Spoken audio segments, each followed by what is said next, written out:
Ako ste razmišljali o uzgajanju vlastitih sadnica ili presadnica biljaka, a još se za to niste odlučili, vrijeme je da se i u tome okušate. Ako ste probavali i nije bilo baš uspješno, sada je vrijeme da istražite i ispravite sve one postupke u kojima ste pogriješili. U današnjem videu govorimo o najčešćim pogreškama kod uzgoja presadnica iz sjemena. Sada je pravo vrijeme da zapratite naš kanal i pratite ovaj serijal video savjeta o uzgoju biljaka od sjemena do ploda. Naš kanal već ima dosta videa na ovu temu, što općenito, što pojedinačno za određene biljke, pa možete i tamo da se informirate. Ali sada smo odlučili posvetiti posebnu pažnju ovoj temi i detaljno vas voditi kroz cijeli proces uzgoja. Sam uzgoj iz sjemena je ujedno jednostavan i kompliciran. Kada shvatite da je to jedan proces koji mora imati određene uslove kako bi bio uspješan, sve će vam tada biti lakše. Komplicirano može zvučati samo onima koji nisu još uvijek dovoljno upućeni. Svaka pojedinačna biljka ima posebne potrebe i zahtjeva drugačije uslove, ali danas ćemo govoriti općenito o greškama koje mogu ugroziti cijeli proces proizvodnje presadnica. Sam uzgoj sadnica u zatvorenom prostoru nije težak. Na taj način možete uštedjeti mnogo novca, a i korištenjem sjemena koje ste prikupili u vlastitom organskom vrtu, sigurni ste da sjeme nije tretirano hemijskim sredstvima.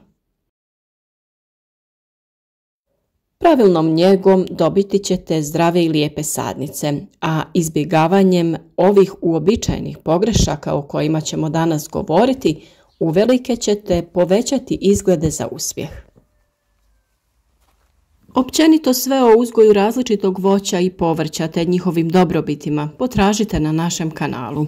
Ako vam se sviđa, zapratite nas, družite se s nama u komentarima i razmjenjujte iskustva sa mnogobrojnim pratiteljima. Ostavite like, komentar ili podijelite video koji vam je bio koristan kako bi i drugi imali koristi od naših savjeta. Pa idemo redom. Prva i najveća greška koju ljudi čine kod uzgoja sadnica je prerana sjetva.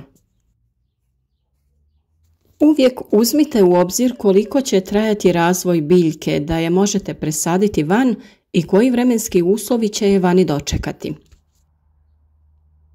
Mnoge biljke ne vole hladnoću, a izlaganje hladnom zraku i hladnom tlu samo će ih šokirati, pa one postaju osjetljivije na štetočine i bolesti. Većina biljaka je spremna za vanjske uslove 4 do 6 sedmica nakon sjetve, no to ipak provjerite jer nisu sve sorte iste. Druga stvar što je vrlo bitna jeste da prije uzgoja sadnica pročitate informacije na paketiću sjemena ukoliko ste ga kupili, jer tu većinom imate obilje informacija. Prvo, oni će vam reći koliko duboko možete posijati sjeme, što je kritična informacija, i pisat će da li biljka tolerira presađivanje ili odmah treba posijati na trajno mjesto u vrtu. Tu vam piše i koliko dugo treba proći kako bi sjeme proklijalo i koliko ćete sedmica prije posljednjeg mraza posijati sjeme. Čuvajte to pakiranje jer vrlo su velike šanse da ćete naknadno ipak trebati neku informaciju ili ćete sljedeće godine poželjeti posijati opet istu biljku. Iako se neiskusnom vrtlaru čini da će svaka zemlja poslužiti za sjetvu, to ipak nije tako. Da bi sjeme niknulo, treba biti posijano u supstrat koji mu pruža optimalnu količinu vlage. U prevlažnoj zemlji sjeme će istrunuti, a u presuhoj će se previše isušiti. Uzimanje vrtne zemlje ili one koju rahle krtice nije dobra ideja, jer supstrat za sjetvu treba biti sterilan. Za uspješan uzgoj sadnicama je potrebno puno svjetla.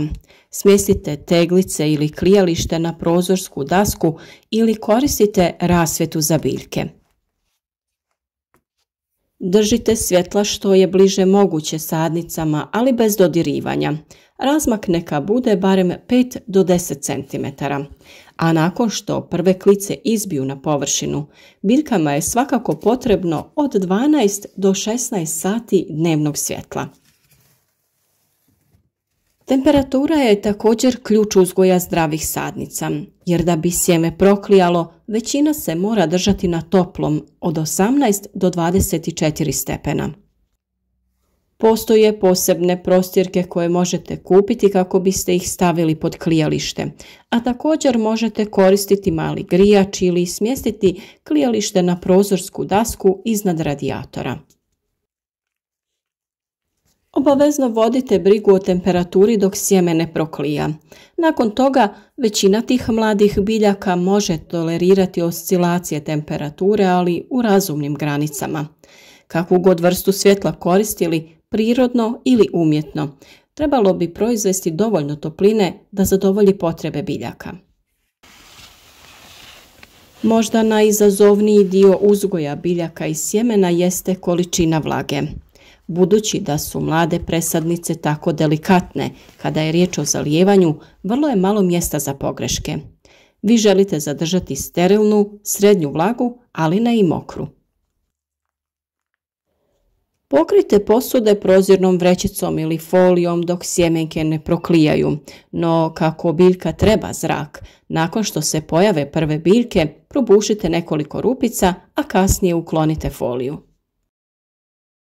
Zalijevanje se uvijek više preporučuje odozdo, to jest kroz neki tanjurić. Dopuštajući da biljke upijaju vodu kroz rupe u teglicama, postoji manja vjerovatnost prekomjernog zalijevanja. Plijesan je najveći neprijatelj zdravih biljaka, a velika vlaga i umjereno visoka temperatura idealno su okruženje za njen razvoj. Ako malo pretjerate sa zalijevanjem i već dođe do razvoja bjelkasto-sivih prevlaka, posipajte ih cimetom i na ekološki prihvatljiv način suzbijte širenje plijesni oduzimanjem vlage. Ključ uspjeha jeste i da krenete skromno, pazite na količinu sjemena i označavanje. Održavanje odraslih biljaka ipak iziskuje više vremena i truda od same sjetve. Štapići od sladoleda i trajni marker su velika pomoć kod označavanja. Napišite naziv i datum sjetve i zabodite u zemlju. Fotografiranje uz pomoć mobilnih telefona uvijek je također dobra ideja za praćenje svega. Sjemenke su izbirljive kada je riječ o tome koliko duboko žele biti posijane. Nekima je potrebna potpuna tama kako bi proklijale, a neke više vole svjetlost. Ova informacija se obično nalazi na pakiranju sjemena. Ako nema nikakve informacije, pravilo je zasijati sjeme 2 ili 3 puta dublje nego što je njegova veličina. Za sjeme koje treba svjetlost za klijanje, najprije lagano pritisnite zemlju kako biste napravili čvrstu površinu.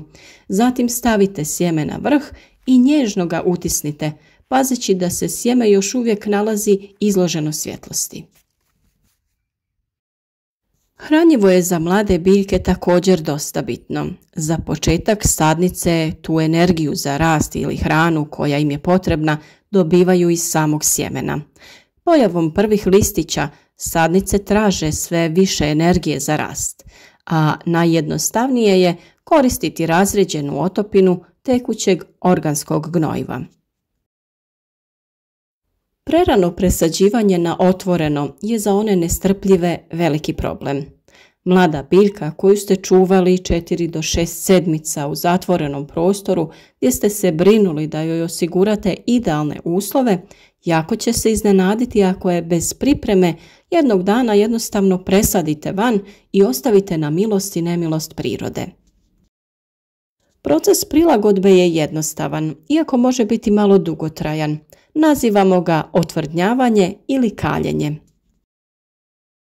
Ideja je da svoje biljke postupno izložite elementima vanjskog svijeta. Praktično to znači da svoje sadnice stavljate van svakog dana sve duže i duže, tokom 6 do 10 dana, ovisno o vašem strpljenju, temperaturama i naravno krhkosti vaših sadnica. To ih priprema polako za vjetar, sunce i vanjsku temperaturu. O svemu ovom ćemo detaljno govoriti u narednom periodu, pa svakako vrijedi kliknuti subscribe, a klik na zvonce pored osigurati će vam da dobijete obavijesti o svakom novom videu.